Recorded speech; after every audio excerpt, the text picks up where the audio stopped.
믿습니다. 요즘에 우리가 코로나 때문에 많이 힘들잖아요. 그리고 우리가 교회도 많이 힘들어지고, 이러한 힘든 교회 상황을 우리가 어떻게 극복할 수 있을까? 그래서 다양한 방법을 구안을 해요. 그러지만 제가 볼 때는 이렇게 어려운 상황일수록 더욱더 말씀으로 돌아가야 된다고 저는 생각합니다. 말씀 안에서 즐거움을 누리는 성도들이 많이 생기면 생길수록 이 교회는 충분히 위기를 이겨낼 수 있을 줄로 믿습니다. 이것을 우리가 회복하지 못하면 교회는 정말로 소망이 없다라고 저는 늘 생각을 하고 있고요. 우리 모든 교회들이 어렵다고만 하지 말고 우리가 말씀 안에서 우리가 풍덩 들어가야 돼요. 이러한 은혜들이 우리 안에 있어야 할 줄로 믿고, 그리고 제가 이게 동명고등학교에서 우리 학생들, 고등학생들을 신앙으로 양육을 하고 있거든요. 그런데 학생들의 신앙을 지도하면서 늘 생각했던 게 뭐냐면, 가장 기본적인 개념들 있잖아요. 우리 성경 안에서 이루어진 개념, 이러한 것들을 정확하게 이해하지 못하고 신앙생활 하고 있는 경우들을 너무 많이 봤어요. 가장 단순한 개념인데 그것을 이해하지 못하고 신앙생활 하다 보니까 신앙의 성숙이 없어요. 우리 성도님들도 마찬가지라고 저는 생각합니다. 우리가 신앙생활을 수년 하는 것이 중요한 게 아니고요, 이 하나님의 말씀의 영적인 진리를 차근차근하게 정확하게 헤아려가는 것, 이게 정말로 중요한 부분이라는 걸 제가 여러분들에게 말씀을 드리고 싶습니다. 이런 점에서 오늘 우리 기독교에서 어찌 보면 상당히 중요하다고 여겨지는 이 세례 부분에 대해서 여러분들과 함께 좀 말씀을 나눠보려고 해요. 우리가 세례 하면 과연 세례가 무엇일까? 이러한 부분들, 예전에는 그냥 감정적으로 이해를 했어요. 세례를 받으면 뭔가 내가 하니까 감정적으로 내가 좀 더 경건해져야 되겠네? 이런 어떤 감정적인 부분으로 좀 막연하게 우리가 생각을 했다면, 이제는 성경 안에서 이 세례는 정확하게 어떤 의미가 있는가, 요걸 이 시간에 제가 여러분들과 말씀을 좀 나눠보려고 합니다. 한 3가지 정도 제가 여러분들과 좀 말씀을 나누려고 하는데요. 이 세례는 무엇일까? 우리가 오늘 본문을 제가 다시 한번 읽어보도록 하겠습니다. 오늘 본문을 보면 누구든지, 벗었습니다. 제가 한번 본문을 다시 읽어드릴게요. 누구든지 그리스도와 합하기 위하여 세례를 받은 자는 그리스도로 옷 입었느니라. 여기 본문을 보니까 세례라는 단어가 나오네요. 이 세례를 받은 자는 그리스도로 옷 입었다, 이렇게 말씀을 해주고 있는데, 첫 번째로 세례라는 건 무엇일까 생각해 보면 그리스도 안으로 들어가는 거예요. 세례라는 거 한번 저를 따라서 해보실래요? 세례는 그리스도 안으로 들어가는 것이다. 이게 개념이 좀 막연하잖아요. 그리스도 안으로 들어간다는 게 무엇일까? 개념이 막연한데요, 이 사도 바울은 오늘 본문에서 이 그리스도와 합하기 위하여 세례를 받은 자라는 표현을 썼거든요. 우리가 왜 세례를 받는가요? 이것은 결론은 그거죠. 그리스도와 합하기 위해서 우리가 세례를 받아요. 그리고 예수님이 승천하실 때도 제자들에게 가서 제자를 삼고 세례를 베풀어라. 그래서 예수님의 마지막 명령이 세례를 베푸는 거잖아요. 궁극적인 게. 세례를 베푼다라는 게 그런 의미가 있어요. 여기서 그리스도와 합한다라는 건, 그리스도와 우리가 합한다라는 건 어디에서 우리가 쉽게 그런 개념을 얻을 수 있느냐면요, 우리가 결혼을 할 때 남자와 여자가 하나가 된다라고 그러잖아요. 이런 개념과 맞물려 있어요. 여기서 그리스도와 합한다, 오늘 본문에서 그리스도와 합한다라는 건 이게 원어로 보면은 어떻게 기록되어 있느냐면요, 에이스 크리스톤, 에이스 크리스톤으로 되어 있는데, 이 에이스는 전치사 인투예요. 어디로. 그리고 크리스토는 그리스도, 그리스도 안으로라는 표현이 그리스도와 합한다라는 표현이에요. 그리스도 안으로 들어간다는 거. 그러니까 세례는 기본적으로 우리가 그리스도 안으로 들어가는 것이다 라고 우리가 명확하게 개념을 정리할 필요가 있어요. 그러면 우리가 그리스도 안으로 들어간다라는 게 또한 무엇일까? 이러한 개념을 우리가 이해하려면요, 예수님과 니고데모와의 대화를 우리가 좀 곰곰이 생각해 볼 필요가 있습니다. 예수님께서 니고데모에게 이렇게 말씀하시죠. 거듭나지 않으면 하나님 나라에 들어갈 수 없다. 이 거듭난다라는 거. 그러니까 니고데모는 그 말을 정확하게 이해를 못했어요. 이 거듭난다라는 거, 다시 태어난다라는 거. 그러니까 이 니고데모는 율법의 선생님에도 불구하고 예수님이 말하는 그 말씀을 영적으로 이해할 수 없었다는 거예요. 그러니까 이게 뭐냐면요, 이게 뭐라고 생각할 수 있느냐면요, 요즘에 이 과학 문명이 발달돼 있잖아요. 과학이 발달하면 할수록 영적인 진리를 과학적으로 해석하려고 하려다 보니까 영적인 부분이 정확하게 이해가 안 될 때가 많아요. 특히 우리 학생들도 그래요. 학생들도 모든 메시지들이 딱 오면 그 메시지들을 과학적으로 접근을 하려고 그래요. 그러니까 예를 들어 보면 니고데모가 거듭나야 된다, 거듭나야 된다라는 것을 과학적으로 해석한다면, 상식적으로 생각하면 다시 어머니 뱃속으로 들어가서 태어나야 된다라고 생각하는 게 과학적인 이해거든요. 그러니까 이게 해결이 안 되는 거예요. 그러니까 거기에서 이 과학 문명이 우리에게 많은 유익을 주지만 또 우리에게 치명적인 약점을 주는 건 뭐냐면 영적인 해석, 말씀에 대한 영적인 해석을 하지 못하게 만드는 이런 부분이 있어요. 그랬을 때 예수님께서 물과 성령으로 거듭나지 않으면 하나님 나라에 들어갈 수 없다, 이렇게 말씀을 해주고 있습니다. 그래서요, 우리가 정말로 하나님의 말씀을 기도로 성령 안에서 정확하게 헤아려 보는 그 영적인 지혜들이 우리 모든 성도님들에게 있기를 간절히 소원합니다. 아멘. 여기서 이 그리스도 안으로 들어간다는 것은 육체로 다시 어머니 뱃속이나 그리스도의 뱃속으로 들어가서 다시 태어난다는 것이 아니에요. 이것은 우리는 너무나도 잘 알고 있잖아요. 그러나 우리는 너무나도 잘 알고 있는데 세상 사람들은 너무나도 모르고 있어요, 그것을. 정말 그래요. 영적으로 다시 태어나요. 성령으로만 가능한 거예요. 그러니까 우리가 성령 안에서 우리가 거듭난다는 것을 정확하게 이해하실 필요가 있다는 거예요. 자, 그러면 제가 한번 생각해 보시게요. 우리가 그리스도 안에 있다는 것을 우리가 쉽게 이해할 수 있는 방법은 어떤 것을 이해하면 좋냐면요, 우리가 아담 안에 있어요. 자, 여러분, 우리가 지금 아담 안에 있다는 것은 여러분이 이해하신가요? 우리가 아담 안에 있다는 것은 우리가 태어나잖아요. 혈육을 통해서 우리가 부모님을 통해서 태어나요. 그 태어남이 바로 아담 안에 있다는 그 증거예요. 그러잖아요. 그러니까 우리는 특별한 조치가 없는 한 계속 아담 안에 존재하는 존재예요. 우리의 필연적인 존재는 아담 안에 머물러 있는 존재예요, 우리는. 그런데 예수님께서는 무엇이라고 말씀합니까? 너희가 성령으로 거듭나지 않으면 하나님 나라에 들어갈 수 없다라 했을 때 이 성령으로 거듭난다는 거, 그리스도 안으로 들어와야 된다라는 것을 우리에게 강조하고 있는 메시지라는 겁니다. 그러니까 이게 존재를 바꾸는 거예요, 우리를. 이 세례라는 건 우리가 이제까지 아담 안에 있었던 우리가 이제 우리의 존재를 아담 안에서 그리스도 안으로 옮기는 것이 세례다라는 거. 요걸 우리가 꼭 명심하실 필요가 있습니다. 그래서 사도 바울도 우리에게 무엇이라고 말합니까? 그리스도 안에서 새로운 피조물이 되었다. 그러니까 우리가 그리스도 안에서, 우리가 그리스도 안에 머물면 우리가 새로운 피조물이 된다라고 말씀하고 있는 거. 그러니까 우리가 새로운, 완전히 바뀌는 존재가 되는 거죠. 그게 바로 세례예요. 그래서 이러한 세례의 의미가 무엇인지를 우리가 좀 잘 헤아리실 필요가 있다라는 거죠. 그러면 여기에서 우리가 이 그리스도 안에 머물러 있잖아요. 그래서 제가 서두에도 제가 여러분을 처음 뵙지만 우리가 그리스도 안에서 하나라는 말을 여러분들에게 말씀을 드렸거든요. 자, 그러면 우리가 어떤 것을 우리가 생각해 볼 수 있느냐면요, 이것도 한번 생각해 볼 필요가 있죠. 우리가 생각할 수 있는 건 한 성령이 동시에 여러 성도들이 함께 머물러 계시는 거거든요. 자, 우리 성령 하나님이 내 안에도 계시고 여러분 안에도 계셔요. 자, 그런데 어떻게 한 분의 성령님이 따로따로 모든 성도들에게 다 같이 계실 수 있을까요? 그게 바로 우리가 그리스도 안에 머물러 있다라는 영적인 진리를 정확하게 헤아릴 때 이게 이해가 가능한 부분이에요.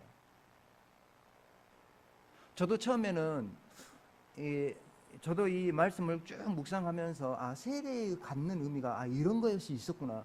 요걸 깨닫기 전에는 많이 고민을 많이 했었거든요. 저도 어떤 부분을 보면 좀 약간 합리적으로 이해하려는 경향이 좀 있어서, 이게 성령 하나님이 내 안에도 계신데 어떻게 다른 분에도 동시에 같이 계실 수 있지? 뭐 하나님이니까 뭐 뭔가 될 수는 있겠지, 이렇게 막연하게 생각을 했는데, 딱 영적인 진리를 깨닫다 보니까 이게 쫙 깨달아지는 부분이 있었어요. 이게 어떤 거냐면, 사도 바울은 에베소서에서 이런 말씀을 했거든요. 몸은 하나요? 성령도 한 분이시라. 이제 이 말씀을 하셨는데, 여러 성도 안에 한 분의 성령이 동시에 머무를 수 있는 그 이유가 뭐냐? 우리 모든 성도들이 그리스도의 몸 안에 머물러 있기 때문에 가능하다는 거예요. 믿으십니까? 믿으십니까? 만약에 우리가 그리스도 밖에 머물러 있으면 성령이 우리 안에 머무를 수 없는 거죠.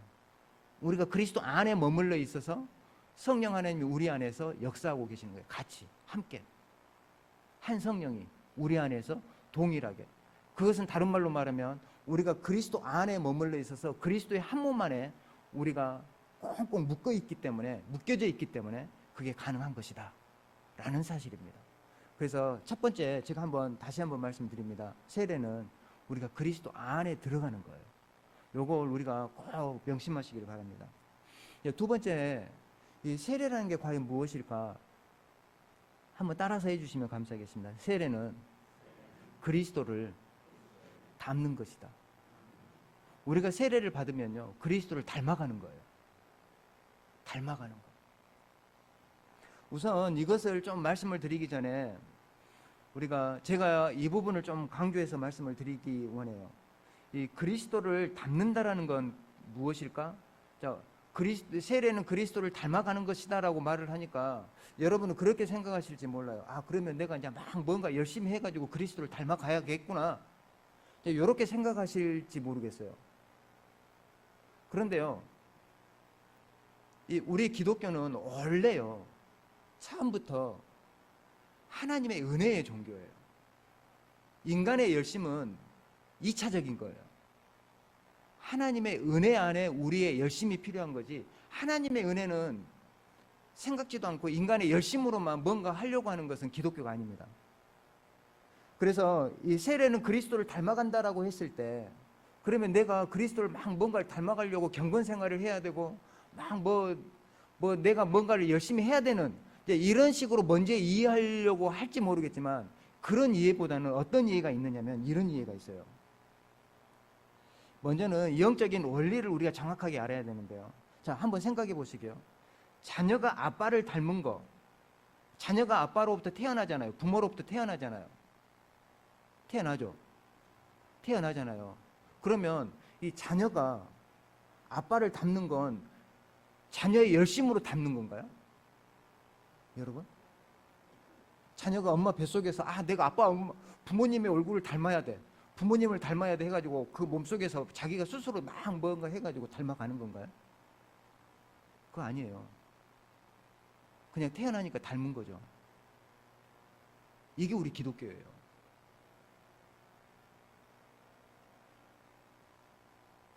자녀가 노력해서 아빠를 닮는 것이 아니라요, 날 때부터 닮게 태어나는 거예요.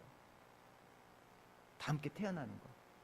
이런 영적인 진리 안에서 우리가 신앙생활 할 때 우리의 신앙이 바르게 성장할 수 있다는 거예요. 이것을 우리가 천천히 생각해 보면은요, 우리 기독교의 성화라는 것은 우리가 거룩해져 가는 거거든요. 우리가 신앙생활을 하고 그리스도를 닮아가는 과정을 신학적인 용어로 성화라는 용어를 쓰는데요, 이 성화를 많은 사람들은 인간의 열심으로만 초점을 맞춰요. 뭔가 막 열심히 해서 우리가 거룩해져 가야 된다라고 생각하는 그런 가르침들을 많이 하는 경우들이 있는데, 물론 한 면은 맞아요, 사실은. 그렇지만 근본적인 원리에서는 인간의 열심 이전에 하나님의 주어진 은혜예요. 이걸 꼭 믿으시길 바랍니다. 아멘. 이 바울은 이 세례 받은 자는 그리스도의 옷을 입은 자다라고 오늘 성경 본문에서 말을 해주고 있어요. 제가 다시 한번 본문을 읽어드릴게요. 누구든지 그리스도와 합하기 위하여 세례를 받은 자는 그리스도로 옷 입었느니라. 자, 그러면 사랑하는 성도 여러분, 자, 세례를 받은 자는 그리스도의 옷을, 그리스도로 옷을 입었다라고 했는데, 그리스도의 옷을 입었다라는 것은 무엇을 의미할까요? 자, 여러분 다 그리스도의 옷을 입으셨는가요? 종종 제가 주일날에 우리 아내랑 교회 가려고 하면 옷을 갈아입잖아요. 그럼 아내도 이제 여자분이라 막 좀 조심해서 옷을 입잖아요. 그럼 무슨 옷을 입을까 막 이제 신경 써요. 그럼 제가 이제 농담 삼아 그래요. 그리스도의 옷을 입어라. 그리스도의 옷을 입어라. 이제 이렇게 좀 농담하면서 이야기를 하긴 하는데요. 우리 사랑하는 성도 여러분, 여러분 그리스도의 옷을 입으셨는가요? 그리스도의 옷을 입었다는 게 무엇을 의미할까? 이건요, 이 그리스도의 옷을 입었다라는 표현을 원어적으로 보면은요, 정확하게 말하면 그리스도를 입었다라는 표현이에요. 이 옷이라는 표현은 약간 의욕으로 들어간 거고요. 원어적으로 해석하면 그리스도를 입은 자들이라는 표현이에요.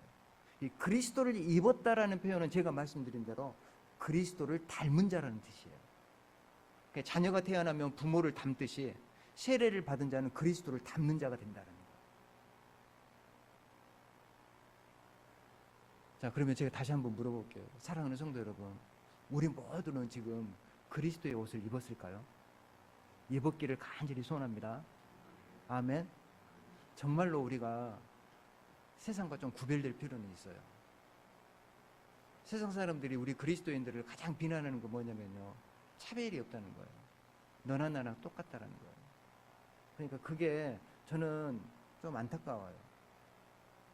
우리가 좀 더, 물론 우리가 연약하기 때문에 넘어질 때도 있고 그러지만 우리가 어떻게 해서든지 그리스도를 닮았다라는 것을 세상 사람들에게 드러내야 되지 않겠습니까? 그랬을 때 우리가 일상적으로 사람들의 관계 속에서 항상 먼저 선의를 베풀고, 그리고 항상 참된 말을 하고, 그리고 상대방을 이용할 것이 아니라 상대방을 도와줄 수 있는 마음, 이제 이런 태도를 가지고 살아가면 아, 저 사람 그리스도인이구나 라고 우리가 증거해 보일 수 있지 않을까요? 그래서 우리 사랑하는 성도 여러분, 우리 모두는 다 세례를 받지 않았습니까? 그럼 우리는 그리스도를 입은 자들이에요. 그러면 그리스도를 닮는 삶을 살아가는 것이 마땅할 줄로 믿습니다. 자, 그러면 이 그리스도를 닮았다라는 것은 무엇을 의미하느냐면 좀 더 깊은 의미가 있어요. 우리가 성경 한 구절만 먼저 제가 찾아보고 우리가 말씀을 나누기 원하는데요. 요한 1서 3장 2절 말씀, 우리 한번 다 같이 찾아볼까요?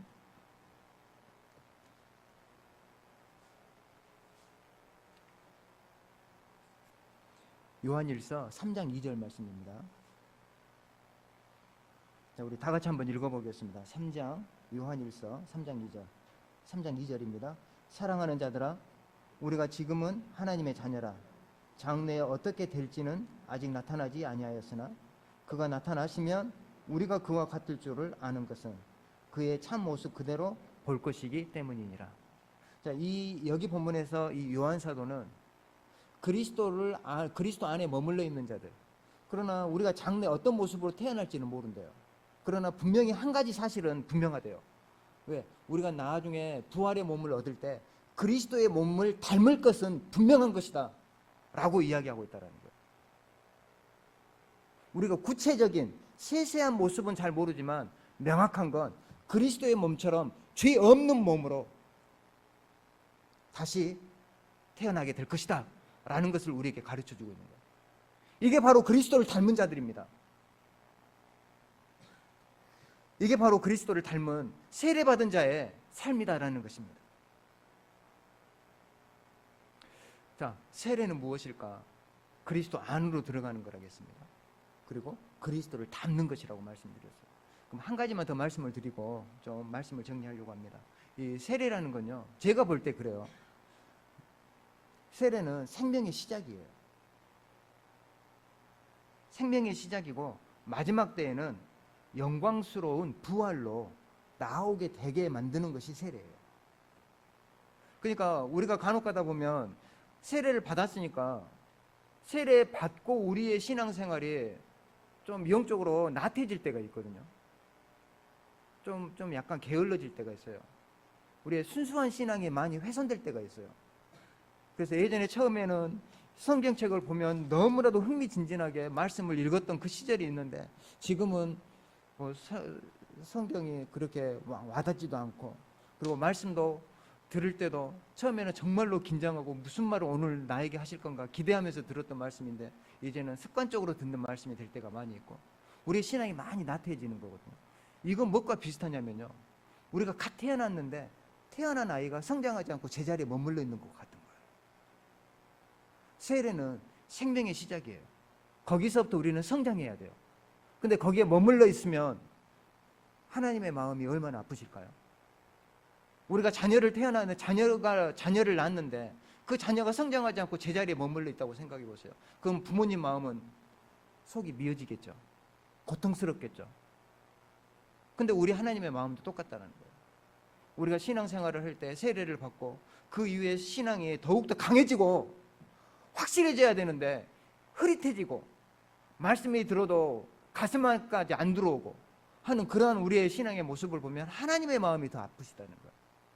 그래서 저는 우리 화평제일교회 우리 모든 성도님들이 정말로 신앙에 좀 다시 한번 다잡아보는 이러한 시간, 결단의 시간들이 여러분 안에 있었으면 하는 바람이 있습니다. 아멘.